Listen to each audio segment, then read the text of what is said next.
തെറ്റുപറ്റിയാൽ അത് തിരുത്തുന്നവരാണ് യഥാർത്ഥ കമ്മ്യൂണിസ്റ്റുകാർ. ഇപ്പോൾ കേരളത്തിൽ വിദേശ സർവകലാശാലകൾക്ക് അനുമതി നൽകാൻ പോവുകയാണ്. സ്വകാര്യ വിദ്യാഭ്യാസത്തിനെതിരെയും സ്വാശ്രയ വിദ്യാഭ്യാസത്തിനെതിരെയും വലിയ സമരങ്ങൾ നടത്തിയ പാർട്ടിയാണ് CPM. അതിന് അവർ കൊടുക്കേണ്ടി വന്ന വില വളരെ വലുതാണ്.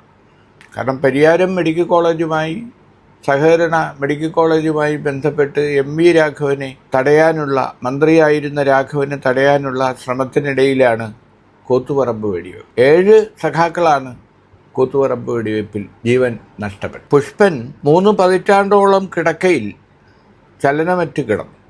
അടുത്ത കാലത്താണ് പുഷ്പൻ മരിച്ചത്. അപ്പോൾ രക്തസാക്ഷികൾ ഏറെ ഉണ്ടായി. സ്വാശ്രയ വിദ്യാഭ്യാസത്തിനെതിരെയുള്ള സമരം, വിദേശ വിദ്യാഭ്യാസത്തിനെതിരെയുള്ള സമരം, അങ്ങനെ രക്തസാക്ഷികൾ അനവധിയുണ്ടായി. അതെല്ലാം മറന്നുകൊണ്ടാണ് ഇപ്പോൾ വിദേശ സർവകലാശാലകൾക്ക് അനുമതി നൽകാനുള്ള തീരുമാനം മന്ത്രിസഭ കൈക്കൊണ്ടിരിക്കുന്നത്.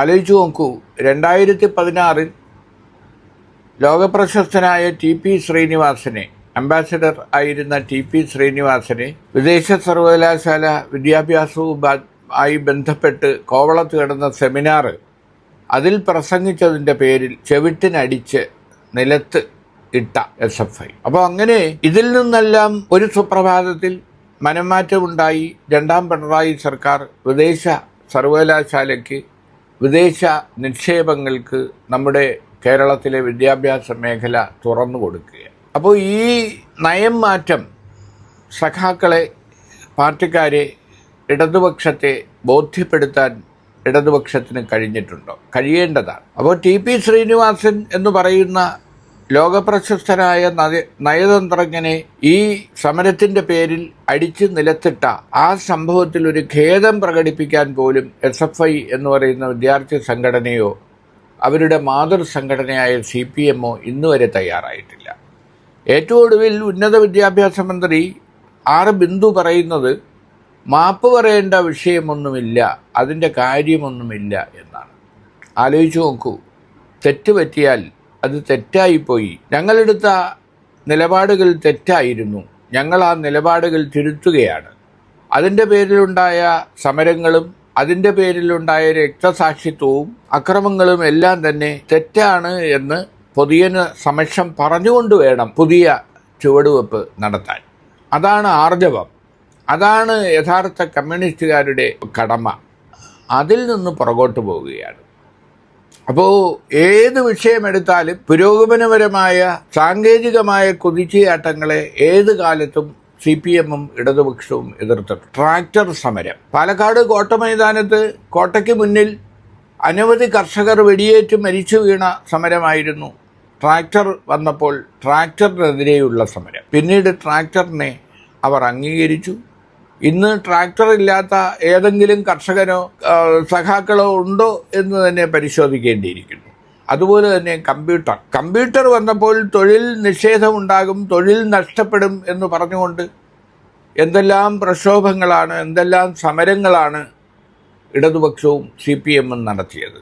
പക്ഷേ ഇപ്പോൾ കമ്പ്യൂട്ടറിനെ ആശ്രയിക്കാതെ ഏതെങ്കിലും ഒരു പാർട്ടി കമ്മിറ്റി, ലോക്കൽ കമ്മിറ്റി ഉൾപ്പെടെ പ്രവർത്തിക്കുന്നുണ്ടോ? സഖാക്കളെല്ലാം കമ്പ്യൂട്ടറിൻ്റെ വക്താക്കളായി മാറിയില്ലേ? അതുപോലെ തന്നെ ഓർമ്മ വരുന്നത് പ്രീ ഡിഗ്രി ബോർഡ് സമരമാണ്. പ്രീ ഡിഗ്രി ബോർഡ് നടപ്പാക്കാനുള്ള കരുണാകരൻ സർക്കാരിൻ്റെ TM ജേക്കബ് വിദ്യാഭ്യാസ മന്ത്രി ആയിരുന്ന കാലത്ത് കേരള സർവകലാശാലയിൽ നടത്തിയ സമരം, അതിൻ്റെ പേരിൽ BC ആയിരുന്ന ഡോക്ടർ വിളനിലം അടക്കമുള്ളവരെക്കെതിരെ നടത്തിയ വലിയ കലാപങ്ങൾ നാം മറന്നുകൂടാ. പക്ഷേ പിന്നീട് വന്ന ഇടതുപക്ഷ സർക്കാർ മറ്റൊരു പേരിൽ +2 അംഗീകരിക്കുകയാണ് ചെയ്തത്. അപ്പോൾ പ്രീ ഡിഗ്രി വിദ്യാഭ്യാസത്തെ കോളേജുകളിൽ നിന്ന് വേർപെടുത്തി സ്കൂളുകളിലേക്ക് മാറ്റുന്നത് തന്നെയായിരുന്നു പ്രീ ഡിഗ്രി ബോർഡ്. അപ്പോൾ ആ സങ്കല്പത്തിനെ മറ്റൊരു രീതിയിൽ മാറ്റുകയും എല്ലാ കോളേജുകളിൽ നിന്നും പ്രീ ഡിഗ്രി വേർപെടുത്തി സ്കൂളുകളിലേക്ക് കൊണ്ടുവരികയും ചെയ്തു. അങ്ങനെ ട്രാക്ടറിൽ തുടങ്ങി കമ്പ്യൂട്ടറിലെത്തി, അവിടെ നിന്ന് പ്രീ ഡിഗ്രി ബോർഡ് സമരത്തിലും സ്വാശ്രയ വിദ്യാഭ്യാസത്തിനെതിരെയുള്ള സമരത്തിലും എല്ലാം തന്നെ പുനർചിന്ത വർഷങ്ങൾക്ക് ശേഷം CPM നടത്തുന്നു എന്നതാണ്. പക്ഷേ ഇതിലേറ്റവും വിചിത്രം എന്തെന്ന് പറഞ്ഞാൽ എന്ത് നയം മാറ്റം ഉണ്ടായാലും ഇടതുപക്ഷം ഭരിക്കുമ്പോൾ എന്ത് തീരുമാനമെടുത്താലും ആ തീരുമാനത്തിനെ അപ്പാടെ വിഴുങ്ങുന്ന, അപ്പാടെ ന്യായീകരിക്കുന്ന സഖാക്കൾ ഉള്ളതാണ് ആ പാർട്ടിയുടെ ബലവും ദൗർബല്യവും. എനിക്ക് തോന്നുന്നത് ഇന്ത്യൻ ഭരണഘടന അംഗീകരിച്ചുകൊണ്ടാണല്ലോ ഇന്ത്യയിലെ എല്ലാ രാഷ്ട്രീയ പാർട്ടികളും പ്രവർത്തിക്കുന്നത്. ഇപ്പം നക്സലൈറ്റുകൾ ഒഴികെയുള്ള എല്ലാ അംഗീകൃത പാർട്ടികളും, ഇലക്ഷൻ കമ്മീഷൻ അംഗീകരിച്ച എല്ലാ പാർട്ടികളും ഇന്ത്യൻ ഭരണഘടനയുടെ നൽകുന്ന അവകാശങ്ങൾ വെച്ചുകൊണ്ടാണ് പ്രവർത്തിക്കുന്നത്. ഓരോ പാർട്ടിക്കും ഒരു ഭരണഘടനയുണ്ടാവും. പക്ഷേ ഇന്ത്യൻ ഭരണഘടനയെ അംഗീകരിച്ചുകൊണ്ട് മാത്രമേ പാർട്ടികൾ മുന്നോട്ട് പോകാവൂ. പക്ഷേ പലപ്പോഴും കമ്മ്യൂണിസ്റ്റ് പാർട്ടികൾ ഇന്ത്യൻ ഭരണഘടനയേക്കാൾ വിലമതിക്കുന്നത്, അംഗീകരിക്കുന്നത്, നടപ്പാക്കാൻ ശ്രമിക്കുന്നത് അവരുടെ ഭരണഘടനയാണോ എന്ന് സംശയിക്കേണ്ടിയിരിക്കുന്നു. അതുകൊണ്ടാവണം അടുത്ത കാലത്ത് മന്ത്രി സജി ചെറിയാൻ ഭരണഘടന കുന്തമാണ്, കൊടച്ചക്രമാണ് എന്ന് പരസ്യമായി പ്രസംഗിച്ചത്. ആ കേസ് ഇപ്പോഴും ഹൈക്കോടതിയുടെ പരിഗണനയില്ല. അപ്പോൾ ഒരിക്കൽ രാഷ്ട്രപതിയായിരുന്ന അബ്ദുൽ കലാം പറഞ്ഞ ഒരു കാര്യമുണ്ട്. കാരണം രാജ്യം ഒരു പ്രതിസന്ധിയിൽ അകപ്പെടുമ്പോൾ, രാജ്യ താല്പര്യങ്ങൾ ഒരു ഭാഗത്ത് നിൽക്കുമ്പോൾ ഏത് പാർട്ടിയായാലും പാർട്ടി എന്ന നിലയിലുള്ള കാര്യങ്ങൾ മറക്കുകയും രാജ്യ താല്പര്യം ഉയർത്തിപ്പിടിക്കുകയും വേണം. അപ്പൊ രാജ്യം ആണ്, നമ്മുടെ ദേശീയ താല്പര്യങ്ങളാണ് മുന്നിട്ട് നിൽക്കേണ്ടത്. അതിന് താഴെ ആയിരിക്കണം ഏത് പാർട്ടിയുടെയും ഭരണഘടനയും പരിപാടികളും വിശ്വാസങ്ങളും. എന്തായാലും ടി.പി. ശ്രീനിവാസൻ എന്ന് പറയുന്ന മഹാനായ മനുഷ്യൻ ഇന്നും കേരളത്തിൽ ജീവിച്ചിരിക്കുന്നുണ്ട്. മാപ്പ് എന്നൊരു വാക്ക് പറയാൻ മടിയുണ്ടെങ്കിൽ അത് തെറ്റായിപ്പോയി എന്ന ഒരു വാചകമെങ്കിലും SFIയും അതുപോലെ CPMും പറയേണ്ടതാണ്. SFI വിചാരിച്ചാൽ തിരുവനന്തപുരം ചലിക്കില്ല എന്ന് അടുത്ത കാലത്ത് SFIയുടെ സംസ്ഥാന നേതാവ് ആർഷോ പ്രഖ്യാപിച്ചിരുന്നു. ആലോചിച്ചു നോക്കണം, ഇവിടം ഭരിക്കുന്നത് പിണറായി വിജയനാണ്. പിണറായി വിജയൻ എന്ന് പറയുന്ന സീനിയർ പോളിറ്റ് ബ്യൂറോ അംഗം മുഖ്യമന്ത്രി ആയിരിക്കെ, അദ്ദേഹം പോലീസ് മന്ത്രി ആയിരിക്കെ തിരുവനന്തപുരം ചലിക്കണ്ട എന്ന് SFI വിചാരിച്ചാൽ ചലിക്കില്ല എന്ന് പറയുന്ന ആ ഹന്ത തന്നെയാണ് ഇപ്പോൾ മന്ത്രിയായ ആർ ബിന്ദുവും ആവർത്തിക്കുന്നത്. തെറ്റ് പറയാനും തിരുത്താനുമൊന്നും തയ്യാറല്ല എന്ന ഈ ഒരു അഹങ്കാരം, ആ അഹങ്കാരത്തിൽ നിന്ന് താഴേക്ക് ഇറങ്ങി വരാൻ, ജനങ്ങൾക്ക് ഇടയിലേക്ക് ഇറങ്ങി വരാനുള്ള ഒരു ആർജവം ഈ പാർട്ടികൾ കാണിക്കേണ്ട സമയം ആയിരിക്കുന്നു.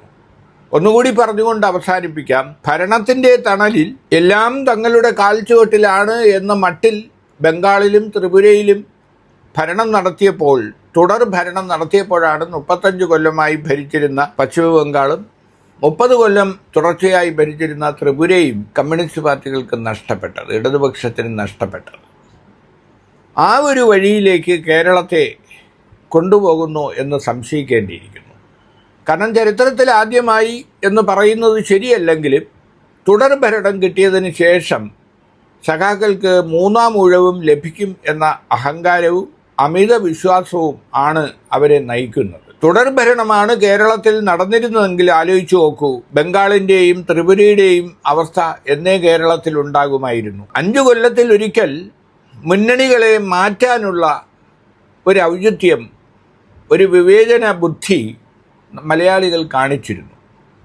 ഇന്ന് കേരളത്തിൽ കാണുന്ന എല്ലാ വികസനവും, ആരോഗ്യം രംഗമായാലും വിദ്യാഭ്യാസ രംഗമായാലും സാമൂഹ്യ രംഗമായാലും കേരളത്തിലുണ്ടായ എല്ലാ വികസനത്തിൻ്റെയും കാരണം 5 വർഷത്തിലൊരിക്കൽ ഭരണമാറ്റം ഉണ്ടാകുകയും കോൺഗ്രസ് നേതൃത്വത്തിലുള്ള UDFും അത് കഴിഞ്ഞ് CPM നേതൃത്വത്തിലുള്ള LDFും മാറി മാറി ഭരിച്ചതിൻ്റെ ഫലമാണ് ഇന്ന് കാണുന്ന എല്ലാ പുരോഗതിയും. ആ യാഥാർത്ഥ്യം തിരിച്ചറിയാനാണ് ഇടതുപക്ഷവും അതുപോലെ UDFും മനസ്സിലാക്കേണ്ട ഒരു യാഥാർത്ഥ്യം അതാണ്. സ്ഥിരമായ ഭരണം, ഉറപ്പുള്ള ഭരണം, അതുകൊണ്ട് ഒരു കാര്യവുമില്ല. കാരണം ഭരണക്കാരെ തിരിച്ചു വിളിക്കാൻ പോലുമുള്ള അവകാശം വോട്ടർക്ക് ലഭിക്കുന്ന ഒരു നല്ല കാലമാണ് ഏത് വോട്ടറും സ്വപ്നം കാണുന്നത്.